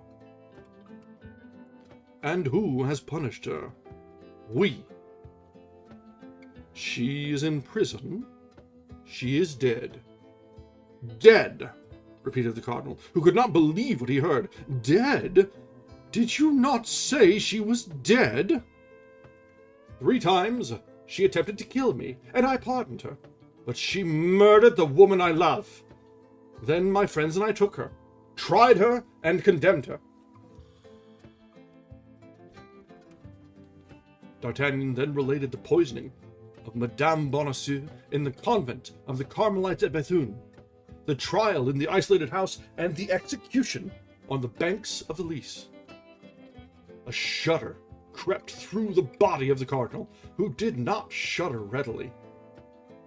But all at once, as if undergoing the influence of an unspoken thought, the countenance of the cardinal, till then gloomy, cleared up by degrees, and recovered perfect serenity. "So," said the cardinal, in a voice that contrasted strongly with the severity of his words, "you have constituted yourselves judges, without remembering that they who punish without license are assassins?" "Monseigneur, I swear to you that I never for an instant had the intention of defending my head against you. I willingly submit to any punishment your eminence may please to inflict upon me. I do not hold life dear enough to be afraid of death." "Yes, I know you are a man of a stout heart, monsieur," said the cardinal, with a voice almost affectionate. "I can therefore tell you beforehand, you shall be tried, and even condemned." Another might reply to her eminence that he had his pardon in his pocket. I content myself with saying, "Command, Monseigneur, I am ready." "Your pardon?" said Richelieu, surprised. "Yes, Monseigneur," said D'Artagnan. "And signed by whom? By the king?" And the cardinal pronounced these words with a singular expression of contempt. "No, by your eminence." "By me? You are insane, Monseigneur." "Monseigneur will doubtless recognize his own handwriting." And D'Artagnan presented to the cardinal the precious piece of paper which Athos had forced from Milady, and which he had given to D'Artagnan to serve him as a safeguard. His eminence took the paper, and read in a slow voice, dwelling upon every syllable. December 3rd, 1627. It is by my order, and for the good of the state, that the bearer of this has done what he has done. Richelieu. The cardinal, after having read these 2 lines, sank into a profound reverie. But he did not return the paper to D'Artagnan. He is meditating by what sort of punishment he shall cause me to die, said the Gascon to himself. Well, my faith, he shall see how a gentleman can die. Ooh.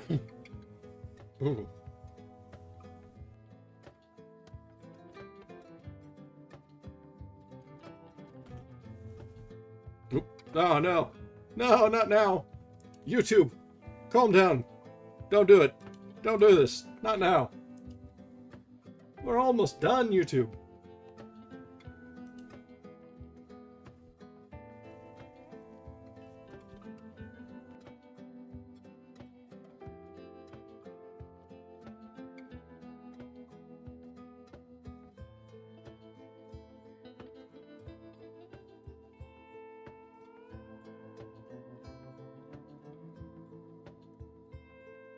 Okay, come on. Come on, YouTube. You can do it.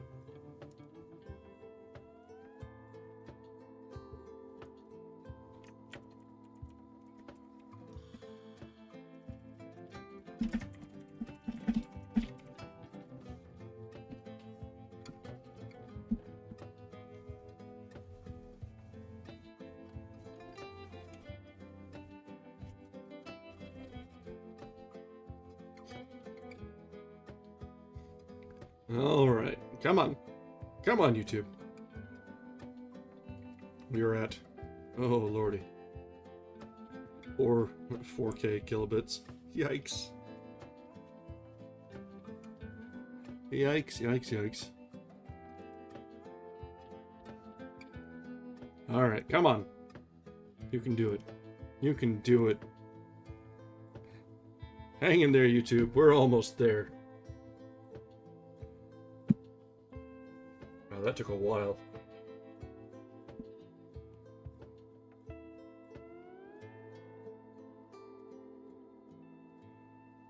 Okay. Nope, still having issues there.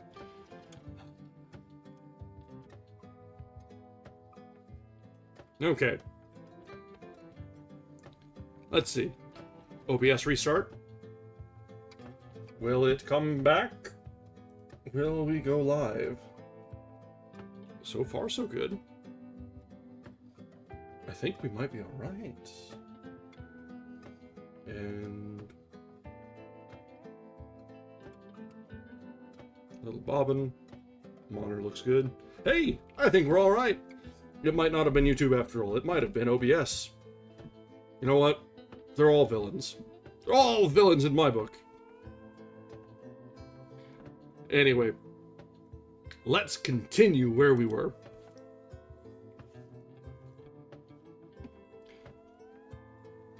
The Cardinal, after having read these 2 lines, sank into a profound reverie.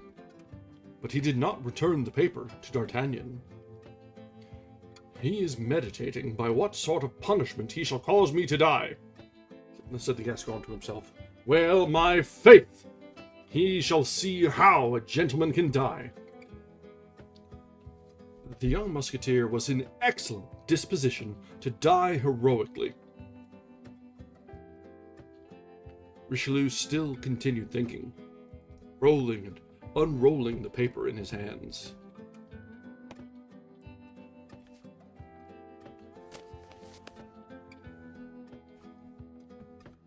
At length, he raised his head, fixed his eagle look upon that loyal, open, and intelligent countenance, and read upon that face, furrowed with tears, all the sufferings its possessor had endured in the course of a month, and reflected, for the 3rd or 4th time now, how much there was in that youth of 21 years before him, what resources his activity, his courage, and his shrewdness might offer to a good master. On the other side, the crimes, the power, and the infernal genius of Milady had more than once terrified him. He felt something like a secret joy at being forever relieved of this dangerous accomplice. Richelieu slowly tore the paper, which D'Artagnan had generously relinquished. "I am lost," said D'Artagnan to himself, and he bowed profoundly before the cardinal, like a man who says, "Lord, thy will be done." The cardinal approached the table, and without sitting down, wrote a few lines upon a parchment, of which 2/3 were already filled, and affixed his seal. "That is my condemnation," thought D'Artagnan. "He will spare me the ennui of the Bastille, or the tediousness of a trial. That's very kind of him." "Here, monsieur," said the cardinal to the young man, "I have taken from you one carte blanche to give you another. The name is wanting in this commission. You can write it yourself." D'Artagnan took the paper hesitatingly and cast his eyes over it. It was a lieutenant's commission in the Musketeers. D'Artagnan fell at the feet of the cardinal. "Monseigneur," said he, "my life is yours. Henceforth dispose of it. But this favor which you bestow upon me, I do not merit. I have 3 friends who are more meritorious and more worthy." "You are a brave youth, D'Artagnan," interrupted the cardinal, tapping him familiarly on the shoulder, charmed at having vanquished this rebellious nature. "Do with this commission what you will. Only remember, though the name is blank, it is to you I give it." "I shall never forget it," replied D'Artagnan. "Your Eminence may be certain of that." The cardinal turned and said in a loud voice, "Rochefort!" The chevalier, who no doubt was near the door, entered immediately. "Rochefort," said the cardinal, "you see Monsieur d'Artagnan. I receive him among the number of my friends. Greet each other then, and be wise if you wish to preserve your heads." Rochefort and D'Artagnan coolly greeted each other with their lips, but the cardinal was there, observing them with his vigilant eye. They left the chamber at the same time. "We shall meet again, shall we not, monsieur?" "When you please," said D'Artagnan. "An opportunity will come," replied Rochefort.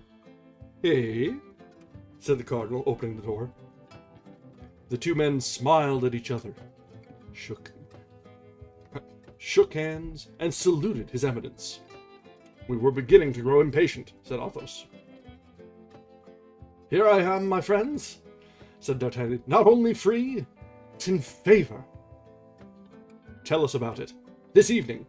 But for the moment, let us separate." Accordingly, that same evening, D'Artagnan repaired to the quarters of Athos, whom he found in a fair way to empty a bottle of Spanish wine, an occupation which he religiously accomplished every night. D'Artagnan related what had taken place between the cardinal and himself, and drawing the commission from his pocket, said, "Here, my dear Athos, this naturally belongs to you." Athos smiled with one of his sweet and expressive smiles. "Friend," said he, "for Athos, this is too much. For the Comte de la Fère, it is too little. Keep the commission. It is yours. Alas, you have purchased it dearly enough." D'Artagnan left Athos's chamber and went to that of Porthos. He found him clothed in a magnificent dress covered with splendid embroidery, admiring himself before a glass. Ah, is that you, dear friend?" exclaimed Porthos. "How do you think these garments fit me?" Wonderfully, said D'Artagnan, but I come to offer you a dress which will become you still better. What? asked Porthos. That of a lieutenant of Musketeers. D'Artagnan related to Porthos the substance of his interview with the cardinal, and said, taking the commission from his pocket, Here, my friend, write your name upon it, and become my chief. Porthos cast his eyes over the commission, and returned it to D'Artagnan, to the great astonishment of the young man.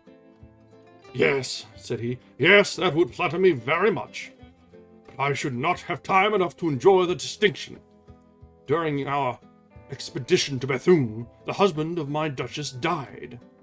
So, my dear, the coffer of the defunct holding out its arms to me, I shall marry the widow. Look here, I was trying on my wedding suit. Keep the lieutenancy, my dear, keep it. The young man then entered the apartment of Aramis.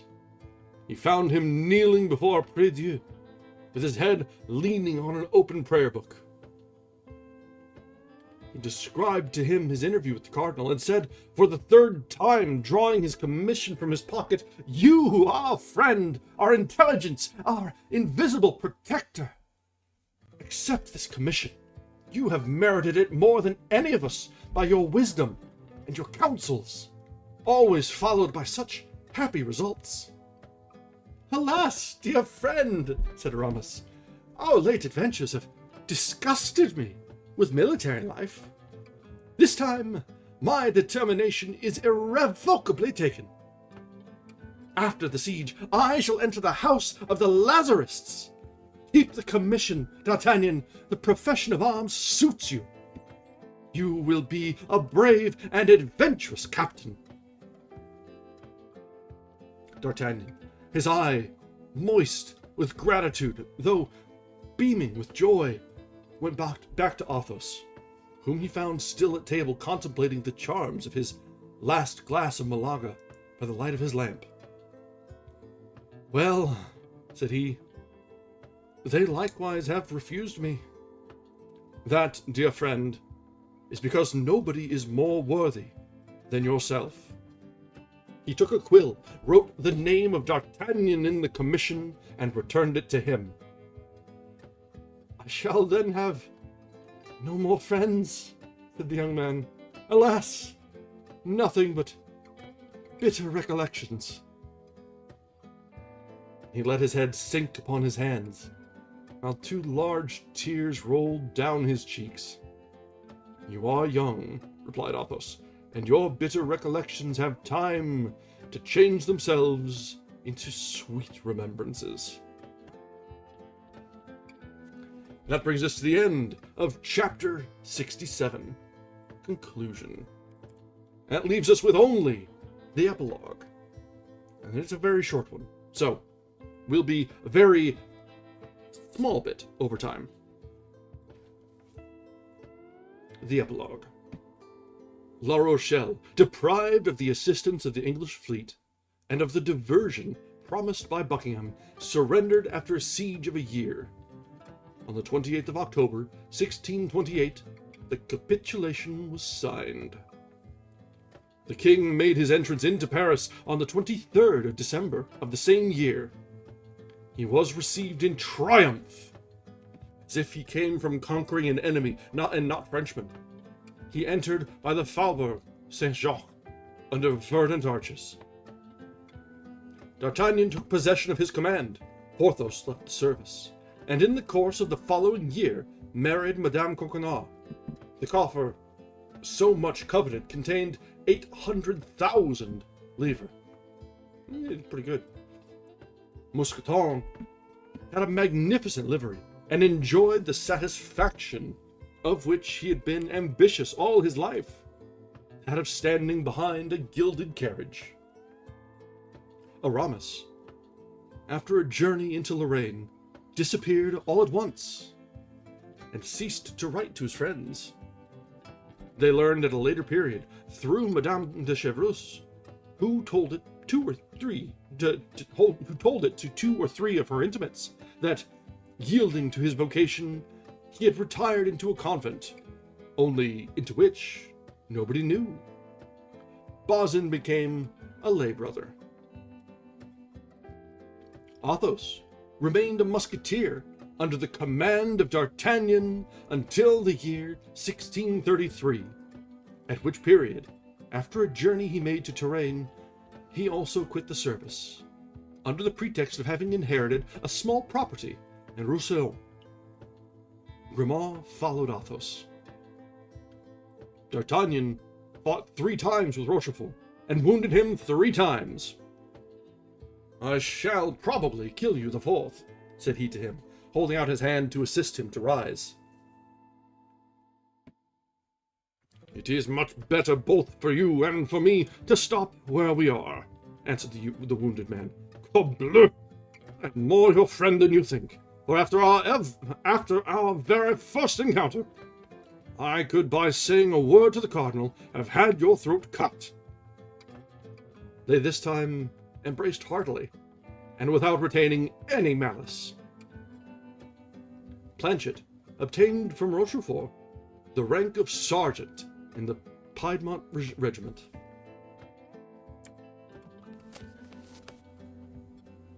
Monsieur Bonacieux lived on very quietly, wholly ignorant of what had become of his wife, and caring very little about it. One day, he had the imprudence to recall himself to the memory of the cardinal. The cardinal had him informed that he would provide for him so that he should never want for anything in the future. In fact, Monsieur Bonacieux, having left his house at 7 o'clock in the evening to go to the Louvre, never appeared again in the Rue de Fosseau. The opinion of those who seemed to be best informed was that he was fed and lodged in some royal castle at the expense of his generous eminence. And that is the end of the Three Musketeers. Wow! Whew!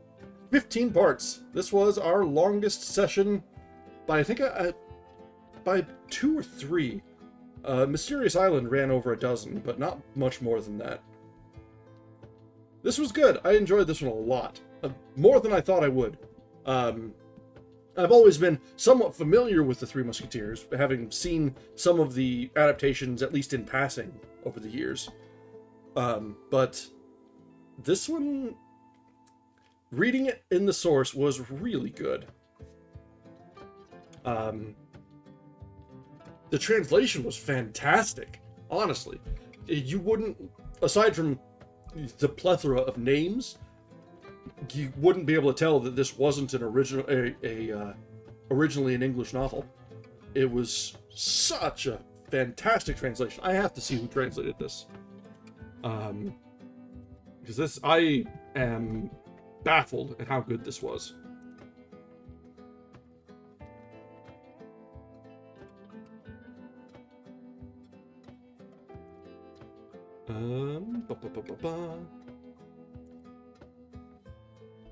It looks like it may have several translators here.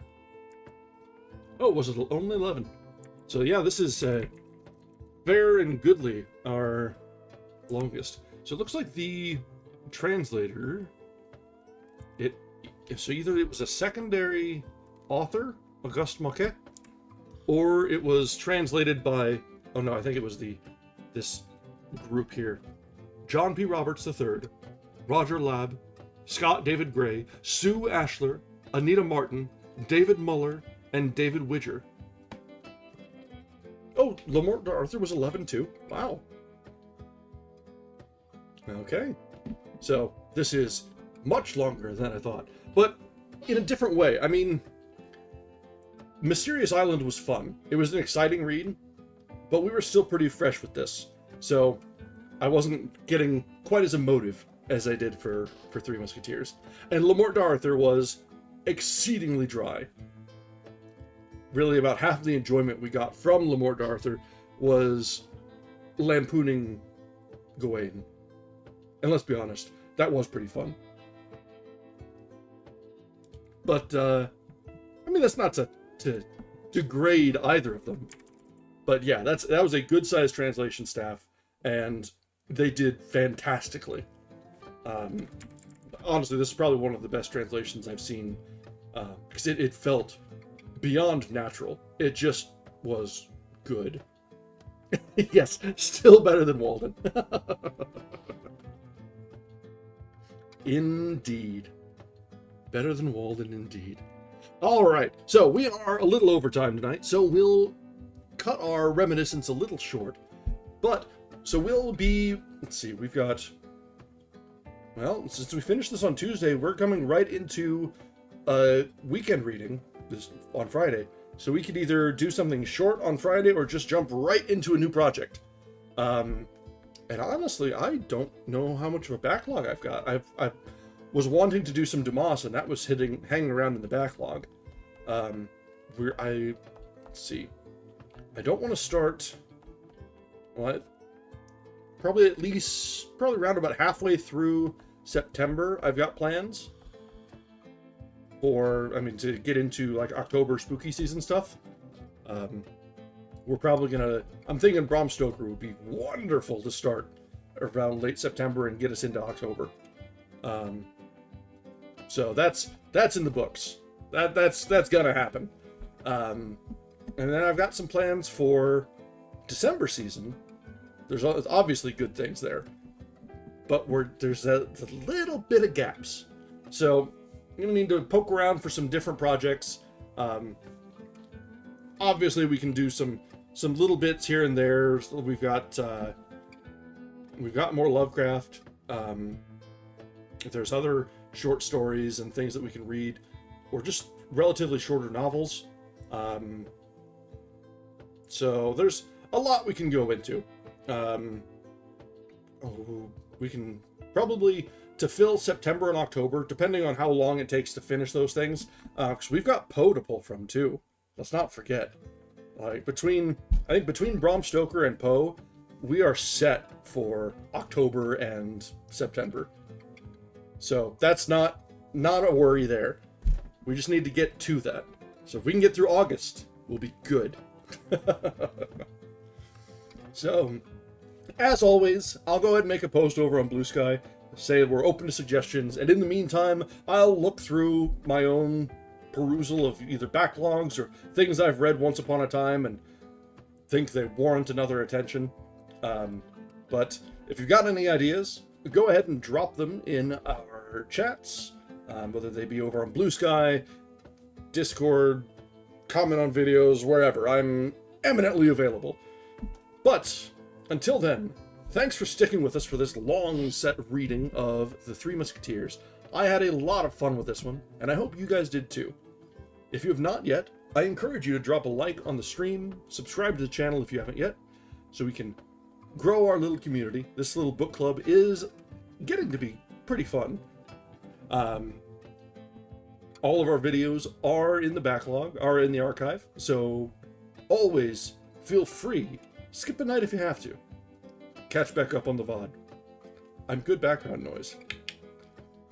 Alright guys, thank you very much for joining us, and thank you for sitting with us through The Three Musketeers. Until next time, have a wonderful night. Bye now.